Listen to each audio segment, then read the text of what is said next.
Hello বন্ধুরা, আপনারা দেখছেন বাবলির রান্নাঘর। আর বাবলির রান্নাঘরে আজকে দুপুরের মেনু। আজকে দুপুরে রান্না হয়েছে, দেখো, গরম গরম ভাত। আর এদিকে বাইরে কিন্তু বৃষ্টি হচ্ছে।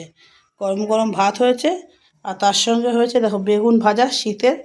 আর স্পেশালি যেটা আজকে বাড়িতে প্রথমবারই রান্না করলাম, এই বছরে প্রথমবার করেছি, কিন্তু আগে অনেকবারই করেছি, সেটা হলো ভেতো শাক। বেগুন দিয়ে ভেতো শাক রান্না হয়েছে। তার সঙ্গে হয়েছে দেখো কাঁচা টমেটোর চচ্চড়ি হয়েছে। আর তার সঙ্গে দেখো সোয়াবিন আলুর তরকারি। আজকে আমাদের দুপুরের মেনু ভাত, বেগুন ভাজা, কাঁচা টমেটোর চচ্চড়ি, আর এটা ভেতো শাক বেগুন দিয়ে হয়েছে, আর এদিকে সোয়াবিনের তরকারি। দুপুরের মেনু। এদিকে বাইরে বৃষ্টি হচ্ছে, গরম গরম ভাত, আর এগুলো দুপুরের মেনু আছে। যারা যারা খাবে চলে আসো আমাদের বাড়িতে। আর ভিডিওটা ভালো লাগলে একটা লাইক করে দেবে, চ্যানেলটা সাবস্ক্রাইব করে পাশে থাকবে। দেখা হচ্ছে পরবর্তী ভিডিওতে। সবাই সুস্থ থাকবে। ধন্যবাদ।